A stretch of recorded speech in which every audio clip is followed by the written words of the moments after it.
This program is brought to you by Pussy Magnets. Put a midge on your friend with a pussy magnet. Welcome, my lovely lumps. Or should I say lovely labs? I'm so thrilled to have you here in the Labia Lounge to yarn about all things sexuality, womanhood, holistic health, and everything in between. Your legs. Can never help myself. Anyway, we're going to have vag loads of real chats with real people about real shit. So buckle up. You're about to receive the sex ed that you never had and have a bloody good laugh while you're at it. Before we get stuck in, I'd like to respectfully acknowledge the traditional custodians of the land on which I'm recording this, the Menang people. It's an absolute privilege to be living and creating dope podcast content on Noongar country, and I pay respect to their elders past, present, and emerging. Now, if you're all ready, let's flap and do this. Oh God, is there such thing as too many vagina jokes in the one intro? Whatever, I'm leaving it in. It's my podcast. Don't panic, you're not broken. Your sex education was a piece of shit. Get your flaps out and pull up a couch. It's the Labia Lounge. Hello, everyone. Okay, so I've never done this before, but I felt the need to pop a bit of a disclaimer in at the start of this episode because there's a few things that I want to clarify before you listen to it. So just to give you a bit of context, I was actually a bit unsure whether to publish this interview because my guest today has kicked up quite the maelstrom of internet hysteria lately with something that she's said online and is copping some serious hate on socials for right now. And as you probably already know, my guest on this episode is Jessica Pinn. And while I want to acknowledge that I categorically disagree with her stance on including trans vulvas in a vulva diversity art project, and we do talk about that in the episode. I don't want I just wanted to make it clear right from the top that I really don't back the way that she's gone about expressing her opinions on these sort of matters. I do believe, though, that she has a really earnest and sincere mission that she's dedicated her life to as she pursues anatomically correct diagrams and accurate female pleasure anatomy information in medical textbooks and medical training standards and curricula. And I feel that her intentions are never to hurt or offend, although she goes about things a little bit blithely and without thought sometimes and often puts her foot in it, leaving some very offended and hurt people in her wake. I really think she's advocating for and achieving some really important things in the Western medical model that are going to ultimately help raise the bar for all of us when it comes to more awareness about female anatomy and pleasure, as well as the dangers of labiaplasty, which is the topic of this podcast episode. So just to be clear, regarding her intentions in this, I really admire what she's trying to do, and I wanted to publish this episode because there's loads of great stuff that she does talk about and has to offer in this realm. I didn't want to just do what everyone else is doing and throw the baby out with the bathwater in a fury and discredit all that she's done and is doing and all that she believes just because I don't agree with some of the other things that she's done or said. I also don't want to have this podcast be just only an echo chamber or a big circle jerk of like-minded folk who agree with one another on everything and don't offer any different, diverse or controversial perspectives, because that's really boring. And we won't learn as much that way either. So I'm publishing this episode against quite a few people's advice. And I'd love your feedback because it feels a bit risky and a bit nerve-wracking to me.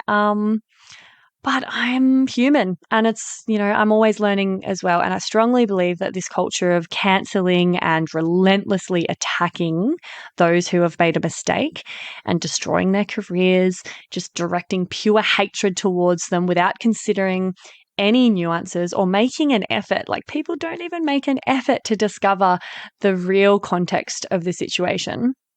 Often, and it's unhealthy and it's really damaging and it's really unconstructive. It just leaves no opportunity for learning and repair. I've seen the irreparable damage that it can do to people who don't always deserve it, or maybe they deserve to be told, but they don't deserve to have their entire livelihoods and their career ruined and their mental health in the process. And I've talked about cancel culture on this podcast before, so we know how I feel about that. So I'd encourage you to just keep an open mind and take in what does resonate with you from this episode and discard what doesn't. But trust me, when it comes to labiaplasty, which is why I booked in Jessica as a guest months ago, and it just so happens that as we recorded this entire shitstorm of cancel culture was closing in on her after a pretty big faux pas on her part. When it comes to labiaplasty, Jessica really knows her shit. Hence why I got her on. She's dedicated her life and she's a tenacious researcher when it comes to all of this stuff. So there's a lot of good stuff in the episode that I wanted to keep. But one concern that I have is that in releasing this episode, my podcast and my brand will get caught up in that wave of cancel culture that's storming her right now. And my other concern is that I will be assumed to align with all of her views and the opinions that she shares on the episode and online, which I really must emphasize, I definitely don't. I actually disagreed with a fair few points that she made in this interview, and I spoke up about some of them in the episode and offered my perspective to make sure you were getting an alternative view, as well as to defend this safe, non-judgmental space that I've created on the podcast, where what I talk about is empowering and educational as the main focus. This theme's very important to me, so I want to protect this and maintain the podcast as a place where you can find accurate and inspiring and interesting information and discussions. However, I also don't want to shy away from controversy too much, and I felt like it would be a bit cowardly of me to simply not publish this interview for fear of being cancelled, along with my poor guest who is currently getting smashed. Because, what's happening to her is a prime example of just how vicious and unreasonable cancel culture can be. And I don't agree with how nuance is ignored and people's words are taken out of context when, the internet's being just so swept up in trying to tear someone down and ruin their career and their mental health and sometimes their lives, in this praised sort of frenzy of anger and accusation. So anyway, that is a very big caveat to preface this episode for you. But I just felt like it was my job to make sure I mentioned all of this, just as it's my job to hear out all my guests and treat them kindly and fairly when I interview them, even when I don't agree with everything they're saying. They're guests in the Labia Lounge, not being grilled or attacked on a talk show, I don't have to support everyone and everything that gets said on the podcast and give it a platform without putting my 2 cents in to keep my listeners and my space safe. So I'm sure you're just aching to hear what goes on in this episode now, so I'll let you get stuck into it. Hey, my labial lovers. Welcome back to the lounge. Today, we're going to be covering a topic that really needs to be spoken about and educated on more, in my opinion, because it's the fastest growing cosmetic surgery and can be way more damaging and risky than we're led to believe. Labiaplasty. So my guest today has quite a personal and pretty horrifying story about her experience with this surgery, and she's now dedicated her life to a very unique type of advocacy as a result of a botched labiaplasty. So we'll be diving into her experience with labiaplasty, the common consequences and risks of this surgery, how common botched surgeries are and why, how this impacts female pleasure, sexual functioning, and mental health, among other things, and how Jessica is changing the standard of education and cliteracy through her work today. So let me introduce my guest. Jessica Pinn is an advocate for inclusion of detailed clitoral anatomy in medical literature and curricula, training standards for vulva procedures, and correction of medical misinformation about vulvas. So fucking important. She holds a degree in biomedical engineering and she has gotten 12 major textbooks, 2 top anatomy apps and multiple online resources to update their content and more to promise future updates, which is freaking huge. And we're going to chat about that because that's no small feat. So many of the textbooks and educational resources are just so fucking outdated, and I cannot tell you how hard it was for me to try and find an accurate diagram for my course queen out. Anyway, so Jessica's also published a cadaveric I was like, how do you say that? Cadaveric study with plastic surgeons convinced OBGYNs to publish a cadaveric study and affected changes in OBGYN and plastic surgery board certification, standardized consent forms, and residency curricula. So we can get into what all of that means because that was a lot of medical terms and stuff. But basically, I want to get started with giving everyone a bit of background on you, Jessica, because I've heard you talk, I've heard your story. But yeah, if you feel comfortable, could you give us a bit of a rundown on what happened to you that drove you to make this sort of advocacy your life's work? So when I was 17, I got online to find out what my clitoris was, because actually the way that sex ed failed me is I never learned what the clitoris was. I never even learned what the vulva was. In fact, all I knew was that I had a vagina, which is a cavity. And so I had no clue what was going on with the extra stuff on the outside. No one ever talked to me about it. No one ever spoke about it. And then when I heard about the clitoris and I didn't know what it was, I was embarrassed. And I asked my mom, and she did not give me a good explanation. So I ended up on the internet trying to figure out what exactly it was and how to find it. And so I ended up on the Wikipedia page for vulva. I had never even heard that word before. And so then I was looking at all the different parts of the vulva just out of curiosity. And then I ended up, basically the vulva that was shown on Wikipedia had teeny tiny labia minora, like smaller than I have ever seen in porn even. They were tiny. And so I looked at it and I thought, oh gosh, that's not what I look like. And so then I Googled to see if other vulvas looked like mine, right? And so I Googled labia minora, and I got before and after photos for labiaplasty, and I got labiaplasty advertisements. And I clicked on those because I was just, 17 and curious, trying to figure out what was going on. And I read that protruding labia minora are considered unfeminine and embarrassing. I read that they were caused by excess androgens, and I Googled androgens and found out those are male hormones. And I read that they're caused by aging, excess masturbation, and sexual activity. Don't have sex, because you will get pregnant and die. Don't have sex in the missionary position. Don't have sex standing up. Just don't do it. Promise? And so I thought, oh my gosh, people are going to think that I masturbate too much. I was like, oh no, people are going to think I'm a big slut, even though I had been like a good girl. I hate that term so much, but like, it's really sad that I grew up around, this idea that I should basically, suppress my sexuality and like be quote unquote good. And so I was a virgin. I hadn't done anything quote unquote wrong. So I didn't want people to think anything bad.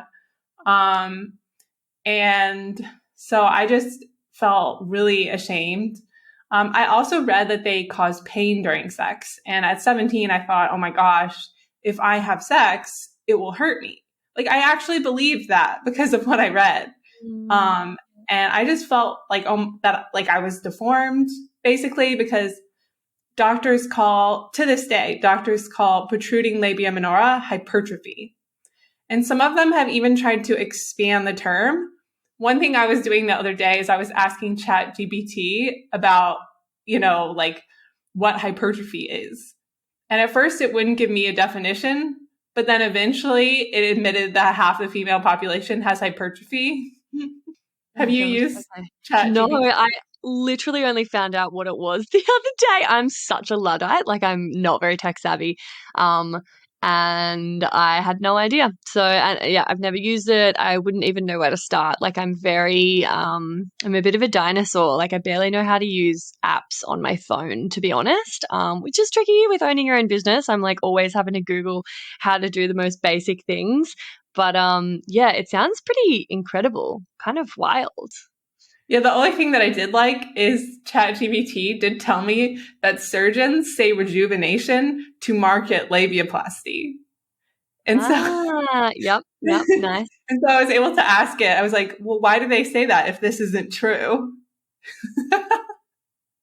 What did it say? And it's like, well, they're trying to sell more procedures. And I'm like, yes, you got it. So then you're looking online, you're 17, you're vulnerable, you're bombarded with like society's expectations and standards of beauty, and you're freaking out that you're not normal and sex is going to hurt and everyone's going to think that you're like super masculine and you Maz heaps. What happened? Yeah, and the word hypertrophy, it left me thinking that I was deformed, basically. Yeah. And the most common definition applies to all labia minora that protrude, which is about half the female population. But there was one recent study that found that physical complaints about labia minora are not actually correlated with labia minora size. And so instead of concluding that that probably means that the size of the labia minora aren't often the cause of physical complaints, instead, the plastic surgeon who did the study concluded that labia minora can be hypertrophic at any size. Wow. Hypertrophic means excessively developed. So he's basically arguing that, anything can be hypertrophic. Like they don't want an objective definition because they don't want to lose any business. That's why there's no objective definition. Or it's why they're often changing it. There's one definition that's on Medscape that defines any labia minora that are visible as hypertrophic. And so according to the Gynodiversity Project, that is actually 69% of the female population. Oh my God. Way to make everyone feel like shit. I mean, it's pretty standard narrative, isn't it? Making women feel guilty and ashamed of their bodies. But it's just kind of like beyond belief how far that actually goes when you dig in, as you have. So it's also, yeah, wow. It's crazy. It's crazy that they can get away with saying that it's caused by sex and by masturbation. There is no evidence. This is just made up. And it's the kind of thing that misogynistic men will put in memes to shame women. And it's just bizarre that doctors do it and nobody talks about it. I seem to be the only person who calls them out because is this actually doctors claim? Like, that sounds to me like, maybe something that they would have like said in like the, 40s or 50s, or it just sounds so archaic. Like, is this actually still being published by medical professionals now? Yes, in major medical textbooks, in medical journals. It's literally on Medscape today. If you get on Medscape, which anyone can get on Medscape, you can make an account, you can see the articles. Just look at the article on labiaplasty and it will tell you that labial hypertrophy is caused by sex and masturbation and horseback riding, which is another made up claim. What the fuck? This is out of control. Oh my God. Okay. All right. I'm fuming. It's just crazy. Okay. So you're feeling deformed. I'm 17. And so my mom actually first I went to my mom and she said, "What are you talking about?" She goes, "Those flappy thingies, they're supposed to be ugly." So I think you can't tell a 17-year-old girl that like something about her is ugly. She's just not going to want to hear it. Like, you know what I mean? You could have told me like my butthole was ugly and I would have been offended. You know what I'm saying?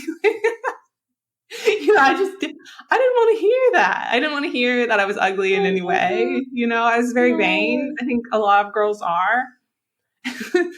So I was like, oh my God, my mom doesn't know what she's talking about, because I didn't want an ugly vulva.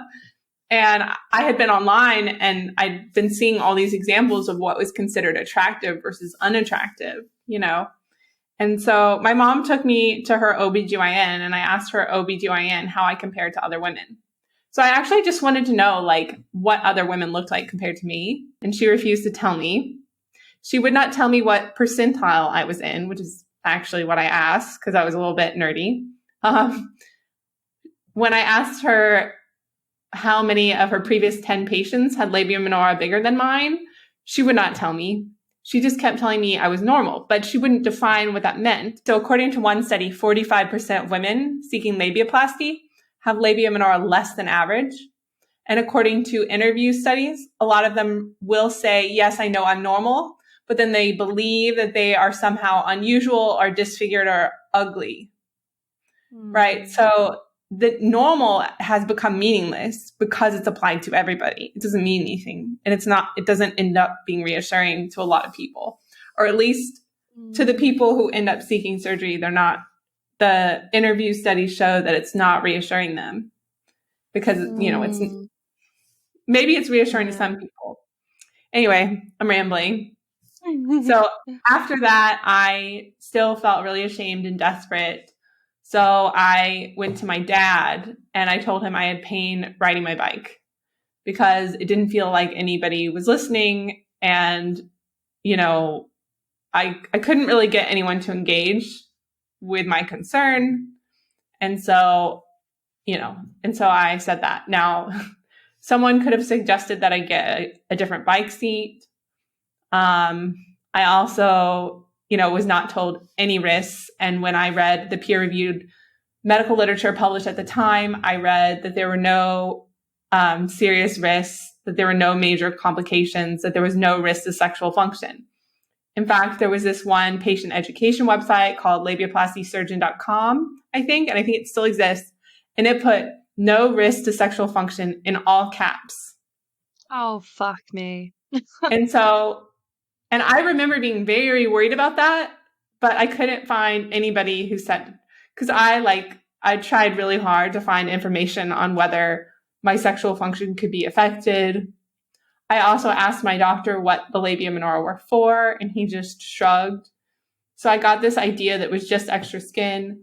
When my dad asked around at the hospital, he said, it turns out people do this all the time and it's no big deal. So I really thought it was no big deal. My labia minora were completely amputated, and my surgeon did a clitoral hood reduction without my consent, and I lost clitoral sensation. And at the time, I still didn't know what a clitoris was. I had never managed to find it. I had just given up. So all I knew was that the sensation that I had was gone. So before my surgery, I was a virgin, but I had pretty much all I had done at that point is had guys rub me on the outside or eat me out. So that's all I had done. And I had not had an orgasm before at that point. And so a lot of people use that as a way to invalidate me after the fact.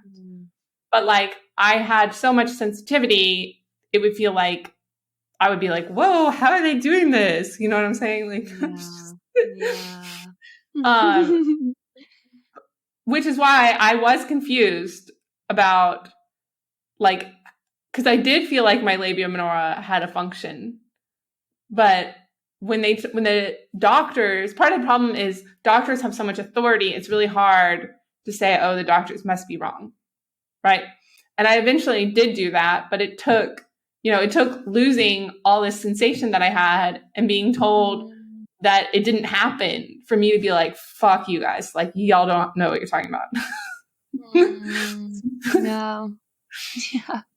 But I think normally, especially at that age, it's I think we all grow up believing that doctors are the authority and that they know what they're doing and can be trusted, especially peer-reviewed medical literature. Right? Yeah. Yeah, totally. Even in 2017, the most expert labiaplasty surgeon in the world said that there was no evidence that the labia minora play any role in sexual function. That's what he was saying in 2017. And this is the guy who's probably done more labiaplasties than anybody on the planet, right? And he's saying that. He was saying that. Yeah. I don't know if he has finally changed his views or not, but it's pretty crazy. Makes me sick. Yeah, it's a joke. And so yeah. after that, how have you gone in terms of like sexual pleasure and, confidence in your body? And how has the surgery impacted you from then, like mental health wise, confidence wise, pleasure? So I just couldn't figure out what was wrong with me. Well, my initial reaction was to blame the men. you know, I Yeah. think it took like 3 or 4 partners for me to finally be like, you know what, I'm fucked up. Oh. But by this, or no, it took me on my I think it was probably during my second relationship after my surgery when I started Googling, why can't I orgasm? Why, I started Googling stuff like that. And in June 2006, my boyfriend asked me, did I come after sex? And I've seen so many people say that men shouldn't ask that question. And I think that is idiotic. I think it's a great thing for men to ask. Because, and I wish that somebody had asked me earlier, because what I said to him straight up was, I don't think I can because of a surgery that I had. And that was the first time I said out loud exactly what had happened to me. Wow. You know what I mean? Yeah. And I don't know when I had started really thinking it in my head, but once he asked me that question, I was able to just tell him I can't because I had a surgery that made it so I can't. And so I knew the truth, but it didn't come out until he asked, Oh. Yeah. Well, that's such a common thing for female communication styles. Like the way we nut things out is by verbalizing them. So half the time, we'll be chatting about something and we'll say something and we'll be like, oh, I didn't even realize I thought that or felt that until it came out of my mouth or until I'd kind of gone on this little journey verbalizing my thoughts and feelings. And now it makes sense, Whereas I guess more commonly for males, their communication style is different and it's not as meandering and nonlinear. It's very direct, and they often will go away, think about something in their heads, and then come to a conclusion, and then they'll voice it. Whereas, for us women in particular, we often come to conclusions through voicing it. So that doesn't surprise me at all that when you finally got given, an opportunity to look into why that was and why I didn't come, why is that, it kind of came out in that conversation. So okay, wow. And then after that, did you go and seek? I think I was in denial, and I think it was almost safer for me to say it around somebody who I knew would be there for me. Yeah, totally. And I do remember being in my head, beating myself up for having the surgery. The year, only about a year after it happened, because I remember being my first semester freshman year at Vanderbilt, around September or so, because it was still warm. I remember, I remember sorry, I remember this as a scene in my head, kind of where I was beating myself up in my head, and I can remember exactly where I was on Vanderbilt campus. You shouldn't have done that, but you had to, but you shouldn't have. And now look what happened. But you needed that surgery, just around in my head, So I believe that I had just really needed the surgery and that it was just bad luck. And that's how I handled it. And then I learned. So then it was fall 2007. It was when I watched porn, actually, that I realized my labia were totally normal before my surgery. Because somehow when I first started watching porn, I guess I saw Stoya. Do you know who Stoya is? No. I think maybe I was biased because I was looking for I think a lot of women, I've seen other women post about this. I think a lot of women are sexually narcissistic is how I've heard it described. A lot of women are into themselves. You know what I mean? Know how a lot of people say lingerie is not for men, it's for women. You know what I'm saying? Totally. Some men appreciate lingerie, but a lot of men do not care, and they are just confused. They're like, what is this for? Yeah, and there's like I think there was a study about how when like a heterosexual couple have sex and there's a big mirror there, the guys are looking at the woman in that equation, looking at her while they're fucking, and the woman is looking at herself. And a lot Yeah. of women will watch lesbian porn, will try to seek out bodies that look like theirs. Yeah, I totally think Yeah, that's a so thing. I was looking for women who look like me. So I was looking for tall, skinny brunettes. And maybe there's a thing where like tall, skinny brunettes have bigger labia minora or something. But I stumbled upon quite a few porn stars that looked like me. And there was another one that I actually do remember. Her name is Angel Dark. She's like European or something. She's very beautiful. And hers were even dark. Soya's are longer, but they're not dark. And she has actually talked about how many women have like reached out to her and said that like that her vulva made them feel more confident, and hers aren't even super large, but at the time, like based on like when I had surgery, I literally was under the impression that most women just had everything hidden and that it was really abnormal for labia minora to stick out at all. So when I started watching porn and I saw that other women did have labia minora that stuck out, I realized that I was normal. I also learned that a lot of women who have labia minora that don't stick out still have pretty big labia minora. So my whole thing is like, I didn't just have big labia minora, I had small labia majora. And people don't talk about that. Hey, Babe Towns. So sorry to interrupt, but I simply had to pop my head into the lounge here and mention another virtual lounge that you've got to get around. It's the Labia Lounge Facebook group that I've created for listeners of the potty to mingle in. And there you'll find extra bits and bobs like freebies or discounts for offerings from guests who've been interviewed on the podcast, inspiring and thought-provoking conversations, and support from a community of labial legends. I also have an account on the fab new app Sunroom, which is a platform created by women for women and non-binary folk, and where there's no shadow banning or censorship of sex-positive content, unlike with the other platforms that I'm on.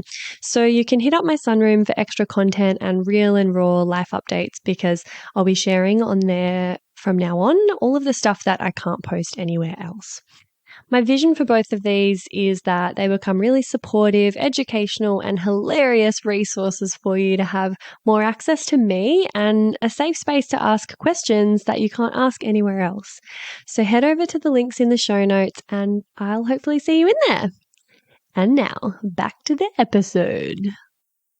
I think like that whole distinction between having an innie and an outie, and that being impacted by whether the outer labia are larger and therefore encompass the inner labia versus the outer labia being quite small and therefore it making the inner labia look larger. It's almost like, how guys like will say they shave their pubes to make their dicks look bigger because there's less, that's really interesting because I hadn't thought about that.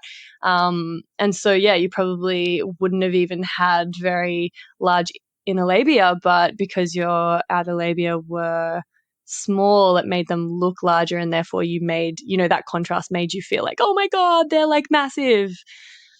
Yeah, I also think it's part of how I got the result that I got, because I told my doctor that I didn't want them to stick out. And I told him that I really had no opinion. Like I was a teenager. I was clueless. This was not my own judgment. This was me reading online and in peer-reviewed medical literature that most women don't want their labia minora to stick out. I just wanted whatever most women wanted. You know what I mean? Like, I had none of my own judgment about how labia look. I had assumed that I was normal until I read all these bad things. Like, I had never thought anything bad. Like, I knew that my labia minora hung out, and I was pretty familiar with them. Like, I used to wax everything, so I would really get in there. I knew what was going on. You know what I'm saying? And I didn't think, oh gosh, am I abnormal? I just assumed that I was normal. I do remember in bike shorts and in bathing suits, I would check, and I had one swimsuit that was cotton, and I did notice that it would you could tell that my labia minora stuck out when it got wet. And I was kind of like, is that embarrassing? But then I was kind of like, eh. But I did notice that. And so I feel like maybe that did bother me a bit, but that was the only time because like, you know, like the elastic would get looser because it was cotton. But otherwise, elastic used to just hold them up. And actually, people don't talk about this. I posted about it on Instagram. You know, and I don't know if anybody needs to hear it because it's definitely TMI. TMI, we love it. TMI, we love it. Nice. But having labia minora that stick out a little bit actually can help prevent a camel toe. Oh, no way. Because okay, if you have a seam, like if you have bike shorts with a seam, the labia minora like protects your vestibule. It prevents the seam from getting up in there. You know what I mean? Yeah. Like now I have problems in, you know, like bike shorts and yoga pants, and I will kind of like sag them down somehow, you know what, to keep them from, because otherwise it just looks like a little front butt or something.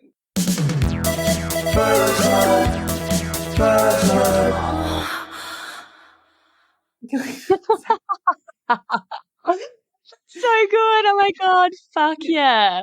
So I'm just, I guess I'm just letting everybody know that this is an advantage to having a little more quote unquote meat. So to get us back on track, something I wanted to chat about that maybe kind of falls under that category of like misinformed coercion is like, we're not really, and it's the same with, you know, so many things that I talk about on this podcast that the medical, you know, system pushes on us and doesn't inform us about, like the pill, for instance. There's so many side effects and risks of that no one seems to know about when they, you know, get put on it when they're freaking 12 or 13. So with labiaplasty, like what are some of the common consequences of this surgery or the risks of this surgery? Because like, I'm sure that you get a lot of stories sent into you. I've had lots of clients and heard a lot of horror stories and seen a lot of botched labiaplasties. So yeah, let's chat about some of the things that can happen, because like people, you know, the surgeons are like, oh, there's no loss of sexual function, no loss of sensation. There's no, you know, it's just a bit of flappy skin. There's nothing in there. And I'm like, oh, okay, like hang on. Because even if the operation isn't botched, which does happen commonly, and we're going to talk about that, even just like a, you know, seemingly successful surgery, it can still result in loss of sexual sensation and sensitivity. Like even, you know, even if they weren't removing like sensitive tissue with nerves and erectile tissue in it, which is exactly what they're doing. Yeah, They exactly. They're always sensitive tissue. And then often they'll like remove more than they're supposed to. And then like aside from that, another thing that I find with clients is that this causes trauma to a very delicate and very sort of personal and intimate and potent area of the body. And then the trauma, the energetic and emotional trauma, the trauma to the area that is like remembered in the tissues that are left there, the scar tissue and that kind of like surgical trauma, you know, from the pain afterwards, from the scar tissue, like being an issue in future and causing, you know, issues with sexual functioning and less pleasure, all of that. Like these are things that are happening from really like standard, apparently successful surgeries. And then when they go wrong, like what other things have you heard of happening? Well, first of all, I want to start by saying that all the outcome data on labiaplasty indicates that risks are very low and that bad outcomes are very rare. But one problem is that these outcomes have only been published by the experts who mostly evaluate their own results and don't ask very good questions. More recently, there was a study where they actually somehow measured the sensitivity in the labia minora. And that was actually in 2017. And that was the article where the top expert in the world responded by saying that it was a silly study because there was no evidence that the labia minora played a role in sexual function. So basically, the study was meant to measure like whether women had less labia sensation after surgery than before. And I actually think it was a pretty good study. It was by this guy, Otto Plasek. I'm not the biggest fan of his because he wrote, a response to our study, sort of delegitimizing, what we said about how careful surgeons need to be about damaging the nerves, because he said that, even if damage does occur, it can be repaired. No one has gotten repaired. No one. So they need to not damage them in the first place because no one has gotten repaired. And he cited the way that they have restored function in women who are victims of female genital mutilation as evidence. Those women, they don't actually restore anything, right? They can get rid of scar tissue. They can bring out what's left of the clitoris so that it can be more easily stimulated. But everything that's been removed is permanently removed. They do not restore that. They do not restore any of the sensation from what's been removed. It's gone, right? So those surgeries get misrepresented. And they were used to basically invalidate the significance of our study, which was really maddening. But anyway, that's actually the best labiaplasty outcome study that has been published. So I have to give him kudos for that. He's also the first labiaplasty surgeon that recognized or that provided any sort of illustration of the dorsal nerves of the clitoris, and so he probably is pretty safe. But basically, the results that get reported in labiaplasty journals are incredibly biased. And what's really funny is recently a psychiatrist reached out to me because he thought it would be a good idea to look at psychiatric, data, patient data on who is getting labiaplasty and what kind of psychiatric data there is. What is their medical history after the labiaplasty, right? This is actually a really good idea because then you could see how many women are getting labiaplasty and then, are in the ER trying to kill themselves after. Because there's data on this, right? But I told him one problem is that there's no procedure code for labiaplasty. So this is a problem. And this is also why nobody knows how many labiaplasties are done, much less how many bad outcomes there are. And he said, well, yeah, it's just, his idea is good, but it just wouldn't work because labiaplasties get coded as vulvectomies, which are cancer surgeries. And you would expect a lot of women with vulvar cancer getting their vulvas removed because of cancer to also be suicidal, or more suicidal, But in the process of discussing this idea with him, he was saying we'd have to do a literature review on the outcome data that exists. And he started looking into it. And he said he couldn't find anything that wasn't published by the private offices, by the private plastic surgeons themselves. And I was like, yeah, it's all published. It's published by the surgeons doing the surgeries. That's who's publishing the outcome data. He's like, that's not good. And I'm like, this is how plastic surgery works. This is the best data you're going to get. Yeah. And it's funny because when I tell my dad, because I've complained to my dad about this for over a decade now, right? About how messed up it is for the outcome studies to only come from the people who, are biased. But it's funny because my dad has always just kind of been like, well, that's the way it is. But this psychiatrist is horrified because his field works totally differently and has a much higher standard for evidence. Because your dad's a surgeon as well, isn't he? Yeah, my dad's a plastic surgeon. Right. But the standards for evidence in surgery are really bad, especially cosmetic surgery.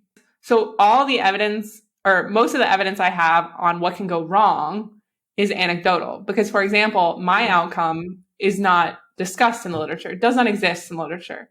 So when I published my study, we were not allowed to say that it happens at all. So we submitted it to them and the editors looked at it and they gave it back to us with the corrections, right? And so they had to tell me there's no evidence that what happened to you happened. You can't say it happens. Fucking hell. Yeah. So there's no evidence that what happened to me happens. And so many of even if there was, say, a sort of independent study done that wasn't by the surgeons, so many women are not going to come forward and volunteer the information that they had a labiaplasty done and that they now have, issues with their vulvas. Like it's such a delicate topic, and so some people are so self-conscious and ashamed and traumatized by this thing that's gone wrong and that they've opted to do.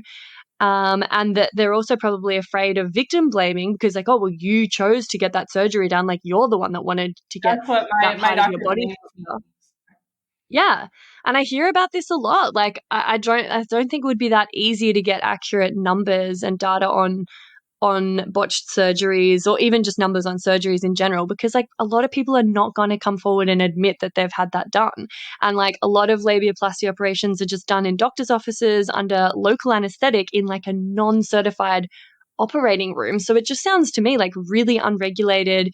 Doctors aren't being held accountable for like providing the procedure safely. Therefore, they're not afraid of any consequences for botching it because, like, you know, especially since they've just maimed this woman. And so she's probably going to be like lacking a fair bit of assertiveness and confidence and sort of drive because she's recovering from this like horrific surgery and the fact that she has less sexual pleasure now. Like, you know. Yeah. Also, yeah, I mean, like I have a woman in my DMs who was just harmed and, you know, her doctor won't admit it and she can't find a lawyer who will take the case. And, you know, it's been 19 years since I was harmed and it's still, no one has gone to court and won. So it really feels like the surgeons can get away with anything. Yeah. You know, there have been a bunch of other women who have had clitoral hood reductions done without consent. And it's like, this is wrong site surgery. It's surgery on another body part. And yet no one has succeeded in going to court and winning by saying, it's so like, literally up. it's surgery on your clitoris without your consent. Like there's an entirely different risk profile for a clitoral hood reduction versus labiaplasty. And the clitoral hood is fundamentally clitoral hood skin.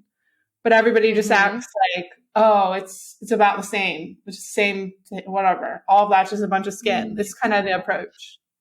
And also, and I've had clients come to me and be like, okay, so I feel really embarrassed and ashamed that I, you know, even let this happen to myself and that I chose to go get this surgery, but I was young and I was vulnerable and naive and I went and got the surgery and without my consent, they've chopped off way more than they said they were going to and they've taken off some of the clitoral hood and I've even seen people who have had part of their clitoris chopped off as well. And I'm just like, how the fuck? Like this would, if someone accidentally, like if someone was operating on your hand and they accidentally chopped off your pinky finger, there would be a court case about that. You know, like this is just so unacceptable. And it's like there's doctors who specialize in correcting botched labiaplasties. There's forums of thousands of people who have undergone the surgery with really disastrous results. You know, there's people trying to bring court cases. Like this doesn't exist for no reason. Like all of this is in existence because there's so many botched surgeries and so much just abhorrent behavior by surgeons. I wish I could get more women to come forward more. I finally filed for a nonprofit recently. So I don't know if like one function of the nonprofit could be like helping women file cases, but that would be something, just because, you know, all this work that I've done has just been on my own, like, and without funding. But basically, there is a real problem with how hard it is to file any cases. And with how lawyers won't take the cases. It's really strange. Excuse the interruption, my loves, but I'm shamelessly seeking reviews and 5-star ratings for the potty because, as I'm sure you've noticed by now, it's pretty fab. And the more people who get to hear it, the more people it can help. Reviews and ratings help me curry favour with the algorithmic gods and get suggested to other listeners to check out. Plus, they make me feel really good and appreciated as I continue to pour my heart and soul into creating this baby for you. And I promise I don't mazz over them or anything. I mostly just tuck them away for a rainy day when I'm filled with self-doubt and existential dread about being self-employed, which is fairly frequently. So you see, leaving a review really does make a difference, and it's an easy little act of support that you can take in just a minute or two by either going to Spotify and leaving 5 stars for the show or writing a written review and leaving 5 stars over on Apple Podcasts. choose your poison. Or if you're a real overachiever, you could do both. Whoa now. If you are writing a review, though, just be sure to only use G-rated words, because despite the fact that this is a podcast about sexuality, words like sex can be censored and your review won't actually show up. Lame. Anyway, oh, what was that? Oh, you're going to go do it right now while I wait. Okay. Yeah. No, that's a great idea. May as well just quickly click that 5-star button before we get on with it and, forget about it and get on with your day. I'm hearing them roll in. I'm hearing those 5 stars. Oh my God, I make myself cringe. Anyway, thank you much, Lee. You're a total gem, and I'll let you get back to the episode now. There are examples actually of women asking about risks and then being misinformed. Like I've seen surgeons describe anatomy incorrectly on Real Self. I think I've posted about that. It's really scary. I had a whole Twitter thread of screenshots of doctors on Real Self misinforming patients. And it was weird how when I post stuff like that, it's so obvious, but it's really hard to get people to care. Like I'm showing them that doctors are misinforming women. Anyway, what I've tried to repeat over and over is misinformed consent is not consent. So if women had surgery based on lies, it's not their fault. This was something done to them without their consent. Anything that, for me, I consented to excision of redundant labia.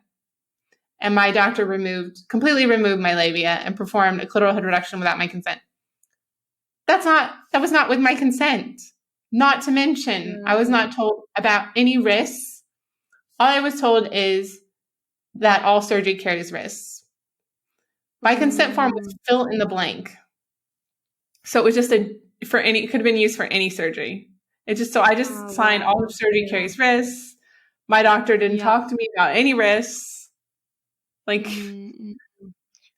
Oh God, the amount of nerve endings and really important bits and bobs down there that can be severed or interfered with is just so frightening. And I've seen, this is pretty horrifying, but I've seen surgeries that have gone wrong, or even ones I've had clients that have been I had a labiaplasty, I don't really look down there, but can't orgasm.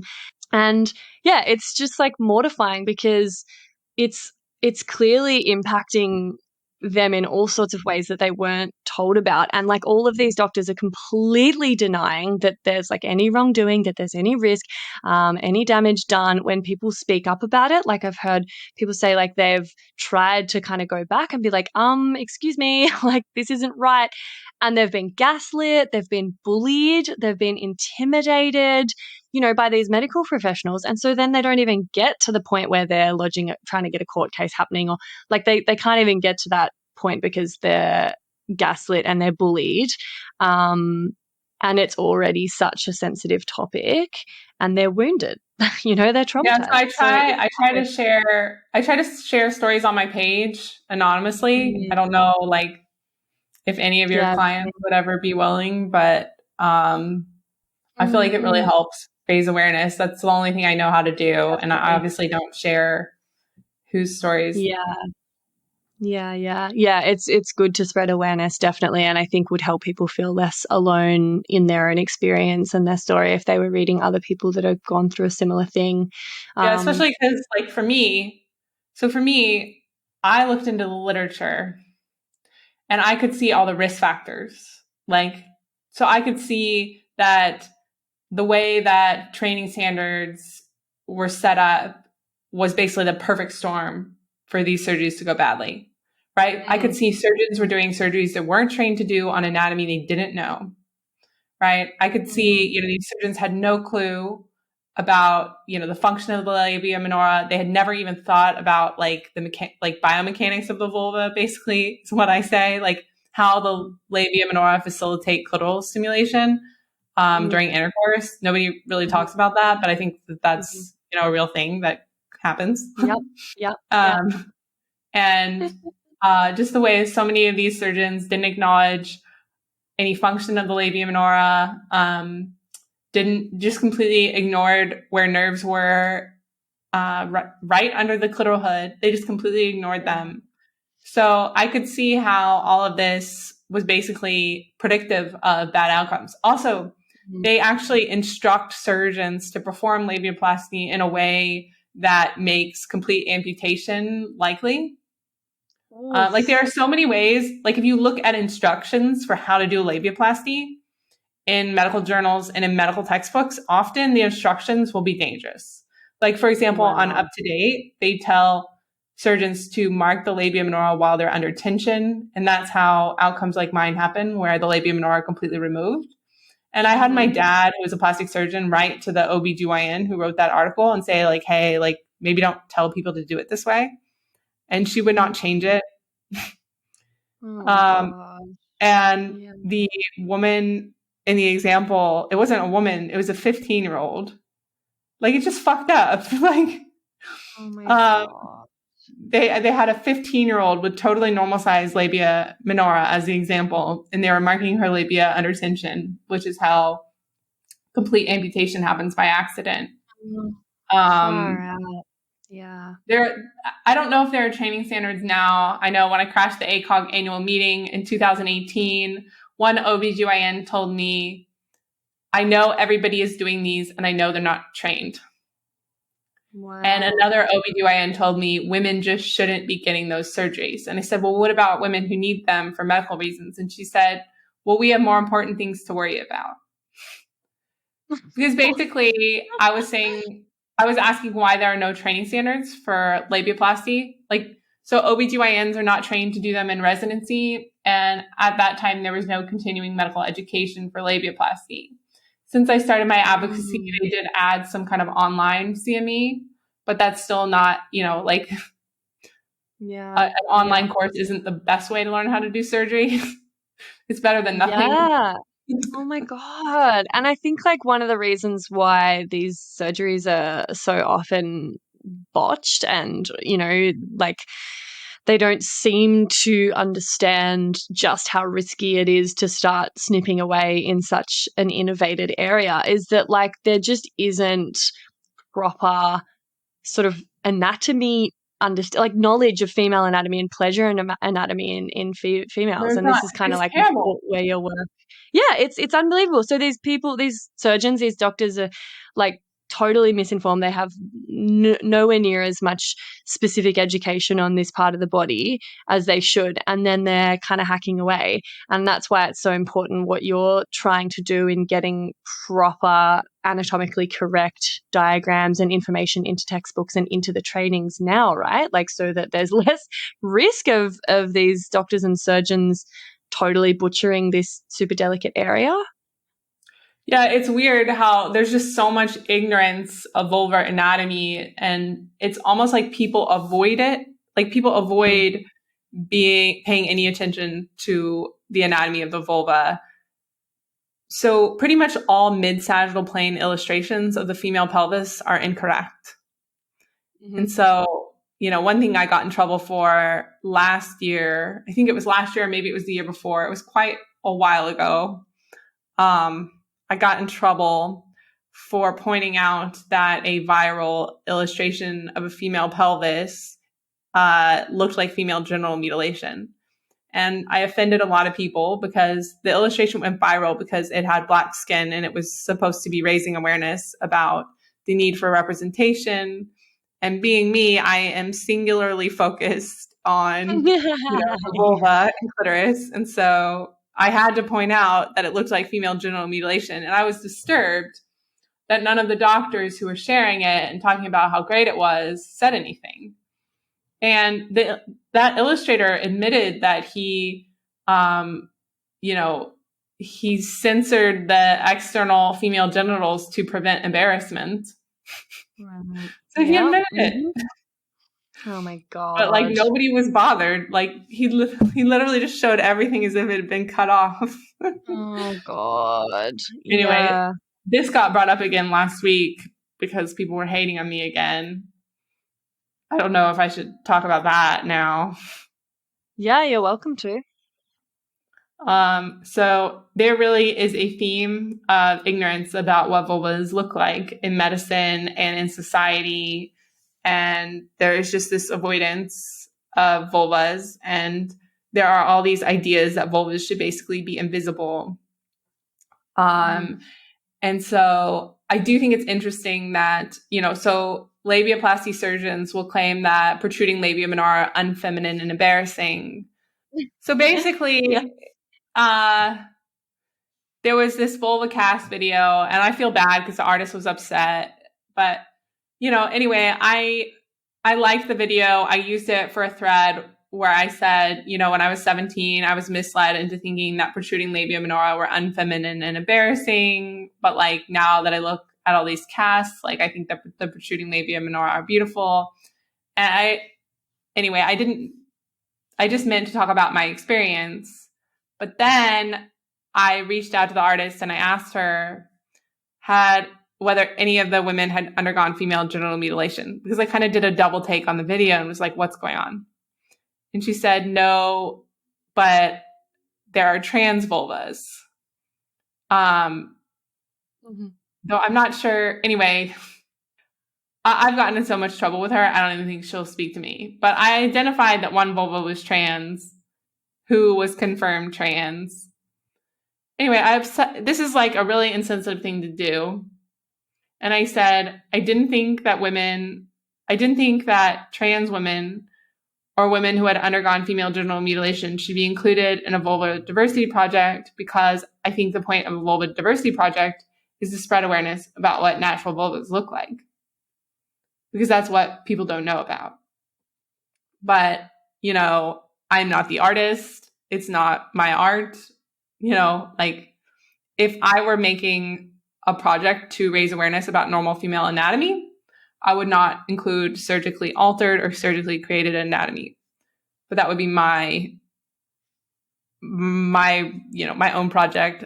I really didn't have any business saying what I did about somebody else's art. I can see that now.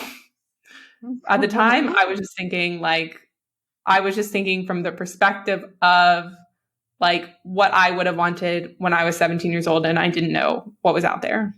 If that makes sense. Yeah. So I got in a lot of trouble because people didn't I literally circled, I circled the vulvas that I said were obviously female. Oh God.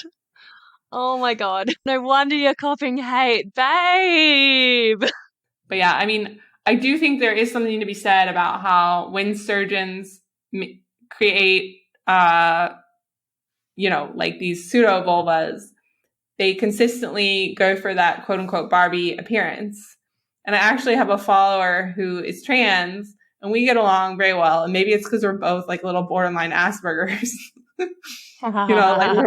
We both might just, say things without realizing people's feelings might get hurt.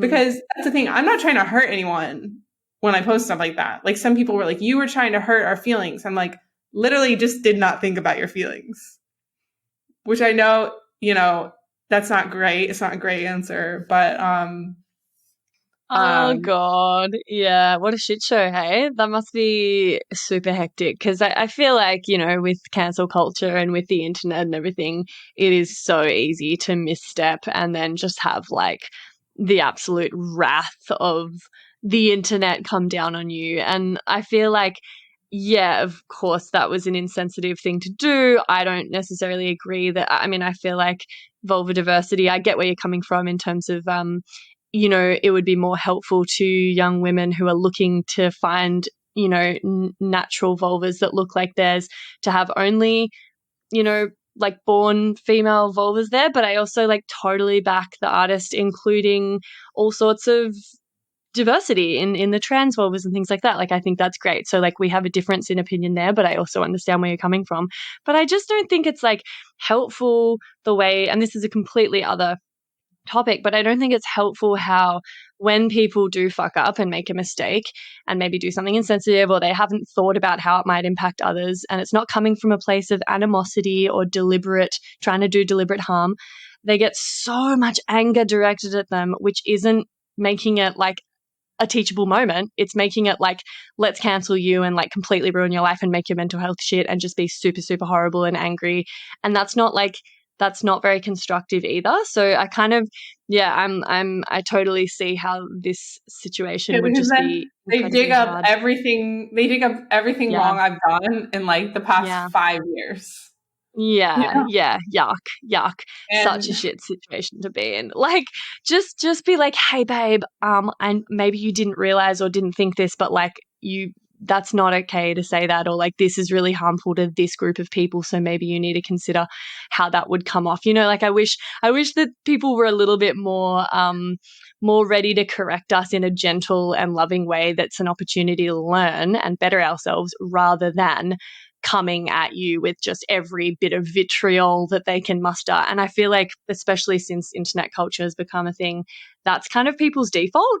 People are very, very, very quick to take offense and assume the worst of you and just be like, right, we're going to fucking ruin you, yeah, which just is like a pretty tough way to learn that you fucked up. Like, it's hard for me to like talk about things that I know are going to be controversial, because I have this fear of cancel culture and of people taking offense and getting angry. And that kind of is always in the back of my mind. Like, when I say something that I'm like, ooh, I don't know, this might not please some people. But it's like, you can't let that rule your life, because then you're just, shaping yourself to be exactly how everyone else needs you to be. And you cannot be perfect for every single person, like, it's yeah. just not. Yeah. It's also just like, you mentioned Asperger's, and I'm just thinking, well, it's just one group of people getting angry at another group of like, neurodivergence. Like, that's maybe these people that are attacking you don't quite understand how your brain works, and that means that you actually didn't mean them any harm by this. And you just didn't consider, like, all of our brains work so differently, and we have such a different lens on these things. And you're like deep, deep, deep in this world of like vulva activists, like trying to educate. And so you're, like you said, singularly focused on this. And your area of, the area that you nerd out on isn't trans. It's not. So like, these people are really focused on that, so therefore they'll be like, oh my god, she said this thing, this is horrific. You're just like, what do you mean? Oh fuck, whoops, I was actually just thinking about this other thing that I really nerd out on. And like, my brain doesn't work in the same way that yours does. And so it's just like a whole lot of people not understanding one another and not giving each other a little bit of like leeway. And everyone's just assuming the worst. I tend to be just like brutally matter of fact about things. Yeah. Like, for me, it hurt me when people wouldn't recognize that I was mutilated. And I will say I was mutilated, because to me, that's a reality. And that was a reality that I had a lot of trouble getting recognized. Mm-hmm. And for me, it felt like, a big trauma that I was gaslighted about, because I was told I looked normal after my surgery and that my loss of sensation was all in my head. That it couldn't have been, I was told that it couldn't have been caused by my surgery, and that I just needed to fall in love, or I just needed to relax, So for me, like, I think that the ideal, like what should have happened as far as I'm concerned, is when I went to other doctors after my surgery, they should have thought, oh my gosh, this girl has been mutilated. And they should have asked me if I was okay, and they should have reported it, Yeah. That didn't happen. So to me, like, it's actually important for people to know what a normal, like, healthy, like, intact vulva looks like versus one that has been damaged. Yeah. Because that should be something that at least doctors can pick up on. And also, like, I've heard women say, like, oh, that's so mean that it's like so hurtful to say that a vulva looks mutilated. But I was hurt by telling that my vulva didn't look mutilated, and to this day, like, I'm really uncomfortable. Like, if any of my sexual partners want to tell me that I have a beautiful pussy, it really bothers me. I'm like, don't say that, please. I don't want them to say that. Like, I'll take compliments about the rest of my body, but I don't want them to see beauty in something that's obviously been damaged. Like, right. Yeah. And it's not because I'm insecure. It's just it's just like it's about like being honest, I guess, to me. Yeah. No, I get it. Something that I wanted to get your thoughts on is something Naomi Wolf does a really fabulous job of explaining in her book Vagina. And it's this connection between a woman's genitals and her personal power, her confidence, her assertiveness, her sense of belonging and value in the world. And the vulva and vagina and just female sexual pleasure in general play such an important role in the way a woman sees herself and holds herself and moves in the world. And it's been documented that, you know, because of this knowledge that we've all innately held, certain cultures or religions, they use this knowledge to hobble women and keep them subservient and small and easy to manage and control. And like, you know, even in certain wars, the soldiers have been instructed specifically to rape the women of the opposing side or to use their bayonets or knives to mutilate the women's genitals, because they know that this is the thing that will harm them the most grievously and cause the most damage, not just to the physical body, but to the psyche. And therefore, if the psyche of the women of these people, like the community or the opposing side, if that's damaged, that will kind of mean that the war is easier to win, because they're sort of like, I don't even know how to put it. I mean, everyone should read the book Vagina, but yeah, would you be able to speak on this sort of widespread and I mean, it's been going on for ages too, you know, this widespread attack on vulvas and vaginas that we see everywhere in the patriarchy, because like, in my opinion, it doesn't have to even be as obvious as female genital mutilation. I also see it in the culture that causes women to feel that they need, you know, deodorant for their vaginas, or more drastically, to just cut off a precious part of their pleasure anatomy in order to not feel, you know, gross or undesirable or abnormal. Like everything from, you know, feeling as though we need to be ashamed of our periods and ashamed of the smell of our vaginas, right up to like needing to get labiaplasty. This is all resulting from a culture that is creating this environment where women are made to feel this way.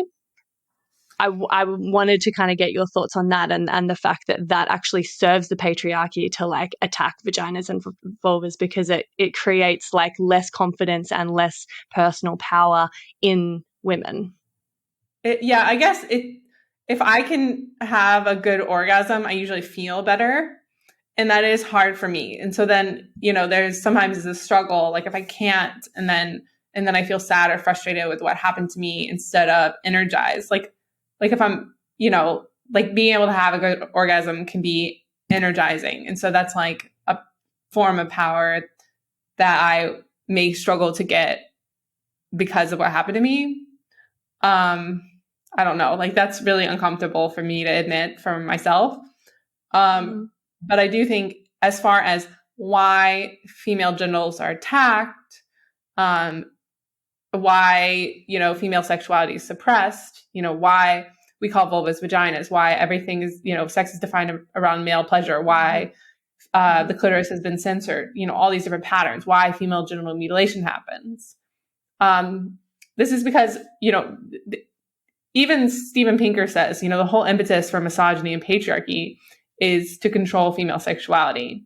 And it's fundamentally about controlling female sexual agency. It's about controlling who decides, you know, who to reproduce with, basically. And, you know, there's this argument that is in Untrue by Wednesday Martin that basically female sexuality was suppressed with the agricultural revolution because women lost power, and we ended up in these much more hierarchical societies, and we ended up being property. Hey, me again. If you'd like to support the potty and you've already given it 5 stars on whatever platform you're listening on, I want to mention that you can buy some really dope merch from the website and get yourself a Labia Lounge tote, tee, togs. Yep, you heard that right. I even have Labia Lounge bathers. Or a cute fanny pack if that'd blow your hair back. So if fashion isn't your passion, though, you can donate to my Buy Me a Coffee donation page, which is actually called Buy Me a Soy Chai Latte, because I'll be the first to admit I'm a bit of a Melbourne cafe tosser like that. And yes, that is my coffee order. You can do a once-off donation or an ongoing membership and sponsor me for as little as 3 fat ones a month. And I also have a Sunroom profile over on the Sunroom app, as I've mentioned. And I also offer one-on-one coaching and online courses that'll help you level up your sex life and relationship with yourself and others in a really big way. So every bit helps, because it ain't cheap to put out a sweet podcast into the world every week out of my own pocket. So I will be undyingly grateful if you support me and my biz financially in any of these ways. And if you like, I'll even give you a mental BJ with my mind from the lounge itself. Saucy. And I'll pop the links in the show notes. Thank you. Later. I only just learned about attacking female genitals in war. I only just learned about that. So that's a new thing that I would have to think about. Have you read Vagina? I would super duper recommend it, because Naomi Wolf, is a tenacious researcher and has done a really good job of kind of bringing together all the evidence of kind of what I just described. It's a strategy. It's a strategy in war. It's a strategy in the patriarchy to keep women tractable and easily malleable and manipulatable, So I do think... Mm-hmm. I do think that that slut shaming us takes away our power in dating, because we can't as easily replace men. So I actually think that one reason why women end up in relationships where they don't feel like they can ask for what they want in bed, and where they settle for men who don't please them, is because they feel like once they get to the point that they're having sex with a man, they're stuck. Right. And they don't feel an ability to say like what I say. Like if I'm dating a man and we have sex, which tends to happen pretty early on for me. So I guess like other women are getting far more invested in their partners before they have sex. But I tend to have sex on like date 3 to 5. And so I'm not that invested by date 3 to 5. So, or even sometimes like I've waited until like the 8th date to have sex. I mean, it just depends on the person. But like, if we get to that point and I have sex with them and they don't, and I'm not satisfied, they might get like 1 or 2 more shots and then it's over, because I'm not going to, and it's pretty brutal coming from me, because I am very difficult to please in bed. But my attitude is just that I deserve as much pleasure as I can get. And if a man is not able to give that to me, it sadly doesn't matter how hard he tries or how much he cares or any of that. I'm just out. And there are so many women who won't even be out, even when a man is not even trying. Like so many women, like my mindset is, how can they please me? Can they please me? Like my mindset when I go to have sex with somebody else is, are they going to please me enough or not? And if they don't, they didn't pass that test. But most women, they go into sex and they feel like they're the ones who have to pass the test, kind of. They're not, they don't have the mindset of, this man has to please me, has to live up to my expectations and standards. They don't feel, and that's the sad thing, is like so many women are already on the back foot, feeling like it's up to them to please the other partner, and they're also going into it thinking that they don't deserve pleasure as much as a male does, that they aren't able to feel as much pleasure. There's all these narratives around sexuality that I'm always trying to debunk and change the story of, that women go in with really low expectations a lot of the time, because they don't think that they are going to get good sex, and they're like, whatever, like pretty resigned to it as long as they tick these other boxes. But what I do think is, like, if people go into a relationship and it's clear that, say maybe the man isn't giving pleasure or like totally excelling in the bedroom, if he is willing to keep trying to accept feedback and guidance and direction. And if they're able to work on that together, he can be shit at sex for ages. And as long as he is really invested in her pleasure and he's trying, and then she, because it takes two, I think it's really unfair to put the impetus of like giving pleasure and providing orgasms on the man.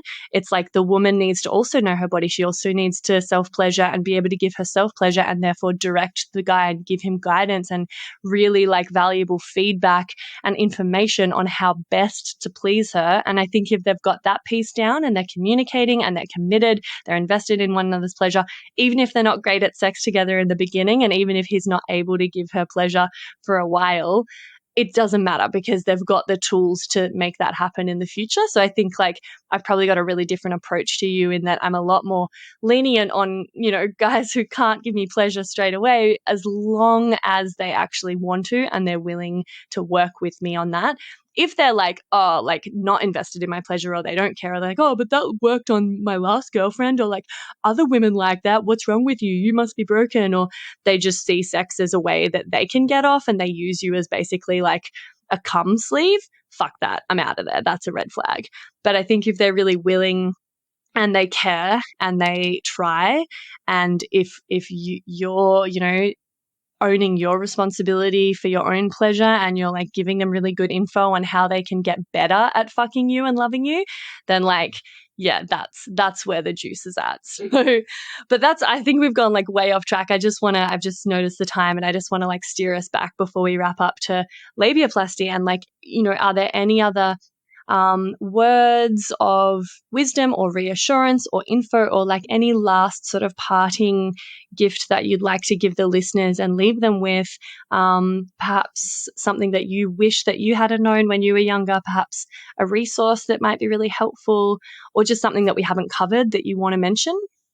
Well, I think it's a total lie that men don't like big labia. And I think a lot of the ones who say they don't are, they tend to be guys who are much less experienced. Like I've never encountered like a grown man who has had, a decent number of partners who has any problem with larger labia. And I found that a lot of men actually prefer them. So and that's not to say anything negative about any's, I'm just saying like there are plenty of men out there who appreciate outies. One thing that makes me kind of crazy is the most liked photo on Reddit, the most liked vulva photo on Reddit is an outie. And despite that, like there's just so much evidence out there that a lot of men do actually like outies. And it's really hard sometimes how when I provide it, women won't receive it. Yeah. And I think that, I wish that women would just be more open to that possibility. Like, for example, if men say they love Arby's, like that literally means they love Arby's. Like it doesn't, like I've seen a lot of women believe that that's derogatory, believe that it's an insult. And it's like, no, they're telling you they like it. They're just not using a word that you like, Yeah. Yeah, it's such a shame that we're also, like I feel like I used to be super self-conscious of having small breasts, and it was like an outdated, I feel like when I was younger, I got all these ideas in my head about that and about what was attractive because there was different trends in women's like bodies and beauty standards. Nowadays, I totally like, I don't feel self-conscious about my small breasts, but for years, I had men saying, I love small boobs, and like different partners being like, but I love small boobs, like I actually prefer them, blah, blah, blah. I didn't believe them. I was like, I'd already made up my mind because when I was young, these really damaging messages sunk in my formative years, and I believed this thing about my body. And I think that's what's happening with a lot of people.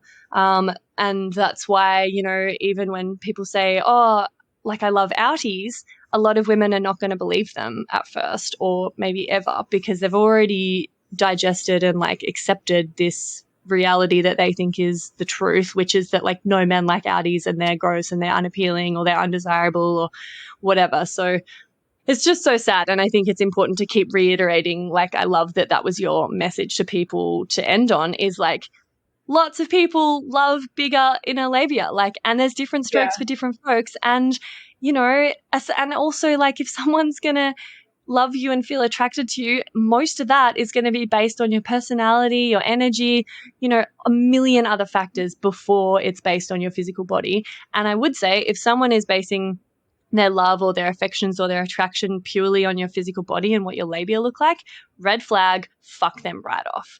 So that's what I want to end on. Where can people find you if they want to check out your work and support your advocacy trying to get like proper female pleasure anatomy included in textbooks and things it's like that? Jessica_Ann_Pin, P-I-N. Awesome. Thank you so much, Jessica. Okay, thanks. And that's it, darling hearts.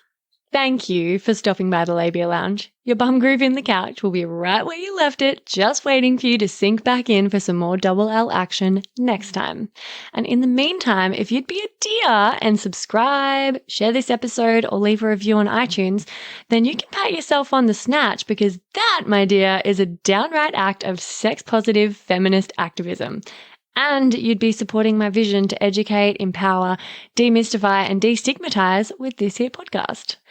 Also, I'm always open to feedback, topic ideas that you'd love to hear covered, or guest suggestions. So feel free to get in touch via my website at freyagraph.com or say hey over on Insta.